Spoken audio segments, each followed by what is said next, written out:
को मेरा नमस्कार। 1803 में गढ़वाल में एक बहुत ही विनाशकारी भूकंप आया, जिसके कारण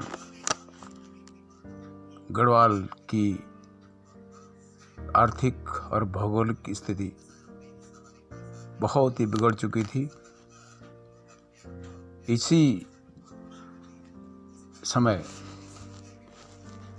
नेपाल के गोरखों द्वारा गढ़वाल पर आक्रमण किया गया। प्रद्युम्न शाह उस समय गढ़वाल के राजा थे। तो प्रद्युम्न शाह के पास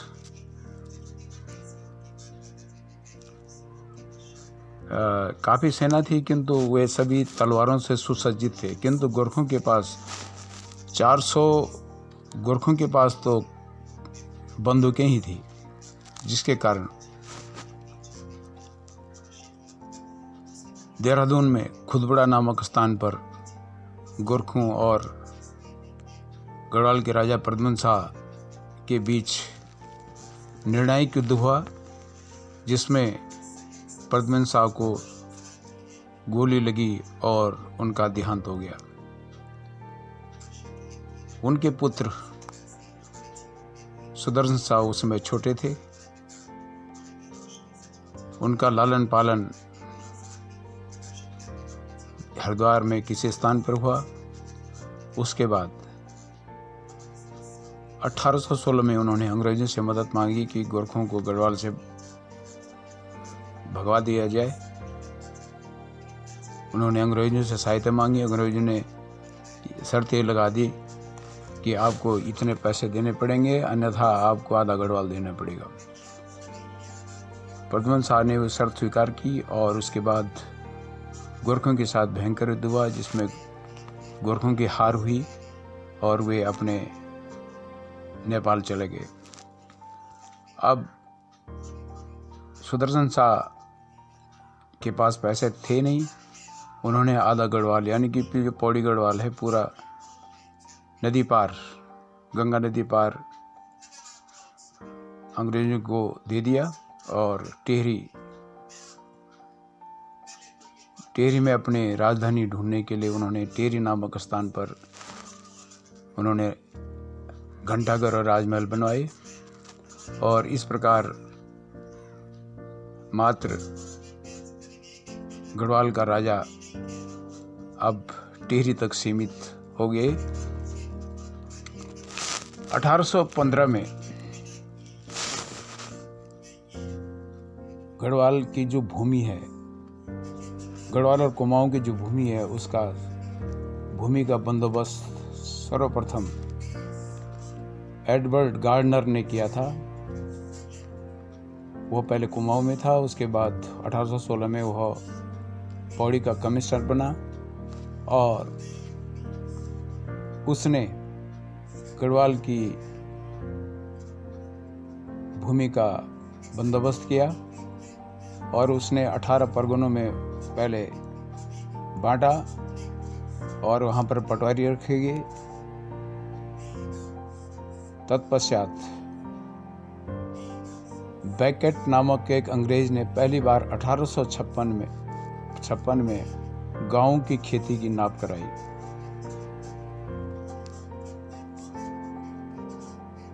उस समय लोगों को ये पता भी नहीं था पहले कि हमारी गांव की सीमा कहाँ तक होती थी। वेंकट ने ये पहली बार गांव की खेती की नाप कराई। तब लोगों को पता चला कि हमारे गांव की जमीन कहाँ से कहाँ तक है। उसके बाद ये पट्टियों में बांटा गया। तो हमारी पट्टी बछड़ सिंह का जन्म उसी समय हुआ था। पट्टी का जो ऐतिहासिक महत्व वो पुराणों में पट्टी बछड़ सिंह के बारे में बताया गया है। स्कंद पुराण के अनुसार पचनछू पट्टी के बीचों बीच चित्रमती नामक नदी निकलती है और इस नदी के मुहाने पर जहाँ से ये नदी निकलती है, किसी महान ऋषि ने तपस्या की थी। और इसमें 4 प्रमुख गाड का वर्णन स्कंद पुराण में लिखा गया है, जिसमें कालो गाड, श्रेणी गाड और मूषाग्यों और टेठी गाड, इनका वर्णन इस पुराण में की गई है। साथ ही इस पट्टी में तांबे की खान, लोहे की खान कहाँ पर है, इनका भी वर्णन किया गया है। इस पट्टी में 4 गढ़ बताए गए हैं जो कि आज भी विद्यमान है। Number 1 Bhumragarh, number 2 Lohegarh, number 3 Nawasugarh, number 4 Koligarh. ऐतिहासिक दृष्टि से यह पट्टी बहुत ही महत्वपूर्ण पट्टी है, क्योंकि इस पट्टी को गढ़वाल का धान का कटोरा कहा जाता है, क्योंकि इस पट्टी में धान और गेहूं की उपज बहुत होती है, जिसके कारण इसे बछड़ा का चौफतो यानी कि सर्वत्र अनाज के नाम से भी जाना जाता है। इस पट्टी में दैरागणा व महड़ के जो मंदिर हैं, ये शंकराचार्य के ज़माने के मंदिर हैं। यह पट्टी बहुत ही सुंदर पट्टी है, जो कि गढ़वाल की सबसे सुंदरतम पट्टियों में मानी गई है। इस पट्टी का 75% भाग तो पहाड़ों के बीच स्थित है और इन पहाड़ों के बीच 84 गांव हैं, जो कि प्रायः 50 से अधिक गांव किसी भी पहाड़ी के ऊपर से आप कहीं से भी देख सकते हैं। महड़ का पंचमुखी महादेव मंदिर बहुत ही सुंदर और संभवतः गढ़वाल में एकमात्र पंचमुखी महादेव की मूर्ति उस मंदिर में स्थापित है।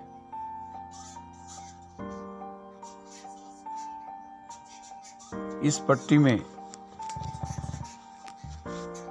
डुंगरा गांव में बहुत बड़ी लोहे की खान है।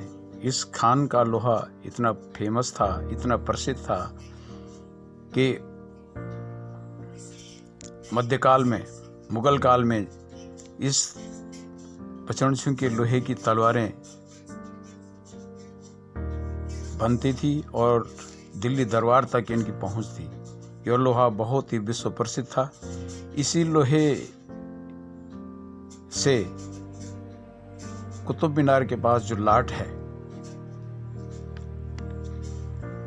इसी लोहे से बनी है। और कालांतर में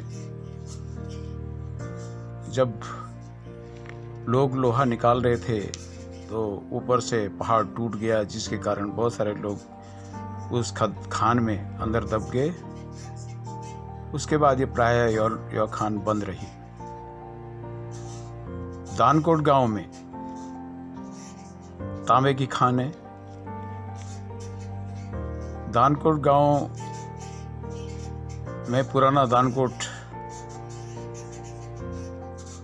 नामक एक जगह है, जहां पर पुराने समय में लोग निवास करते थे। उनके मकान आज भी, उनके निशान आज भी हैं। और यही लोग जो है ना, यहाँ पर 3 खाने हैं। एक खान पहाड़ के अंदर सीढ़ियाँ लगी हुई हैं। बचपन में हम उसमें पत्थर फेंका करते थे। और 2 खाने ओपन खुली में हैं।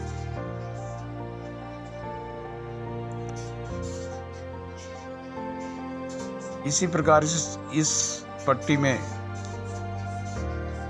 अनाज की बहुलता के कारण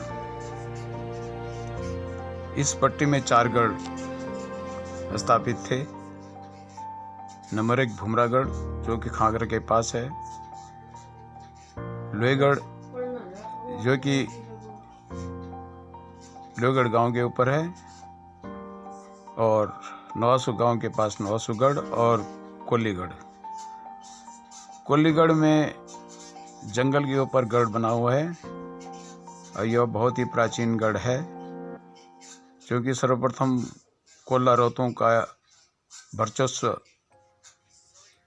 पट्टी बछाणछी में था और ये लोग फिर कोली गांव से कमोल्डी, पिपली, डुंगरा इत्यादि स्थानों पर विस्थापित हुए हैं। जब श्रीनगर में राजा हुआ करते थे तो श्रीनगर राजा का एक पहलवान ने ये कहानी सुनी कि कुल्लीगढ़ में एक बहुत बड़ा पहलवान रहता है, वह उनको चुनौती दे रहा है। तो वह श्रीनगर से होकर कोल्ली गांव के निकट जब जा रहा था तो उसने पड़ोस में कुछ खेतों में कुछ लोग देखे। उनसे पूछा कि इस गांव में कोई फलाना नाम का पहलवान रहता है, मैं उससे कुश्ती करना चाहता हूँ। इस पर जो वहाँ पर खेतों में पुस्ते लगा रहे थे, उसने कहा, उस आदमी ने कहा कि वो तो पहलवान गांव में है, तुम ऐसा करो कि पहले मेरे साथ कुश्ती करो, उसके बाद उससे, क्योंकि मैं उसका चेला हूँ इसलिए आप उसके साथ बाद में युद्ध करना। उसने क्या किया, कोल्ली गांव के पहलवान के शिष्य ने जो सब्बल था वो मोड़कर उसे गले, उस श्रीनगर के राजा के पहलवान के गले में डाल दिया। अब कहा कि तू इस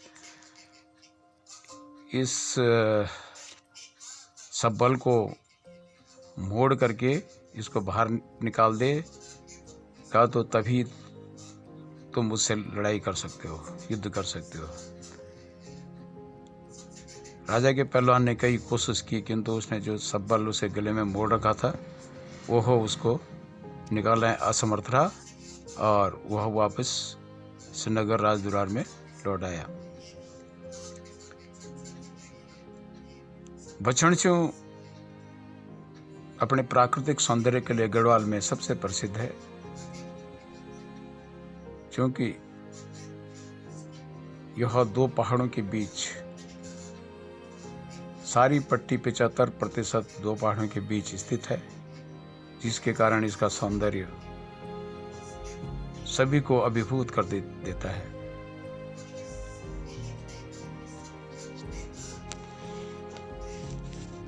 इस गांव में, इस पट्टी में आज भी खेती प्रमुख व्यवसाय है, किंतु सरकारी खाद्यान्न योजना के से लोगों को अनाज मिलने के कारण लोगों ने खेतीबाड़ी छोड़ दी है, जो कि बहुत ही दुखद है। एक समय आएगा कि लोग अपने घरों को वापस आएंगे, क्योंकि बाहर प्लेन में सारे लोग जा चुके हैं, किंतु इतिहास की पुनरावृत्ति होती है और इतिहास अपने को दोबारा दोहराता है और समय आएगा कि सभी लोग पुनः अपने उन पुराने और टूट खेतों को ढूंढने के लिए, आने के लिए विवश होंगे। धन्यवाद।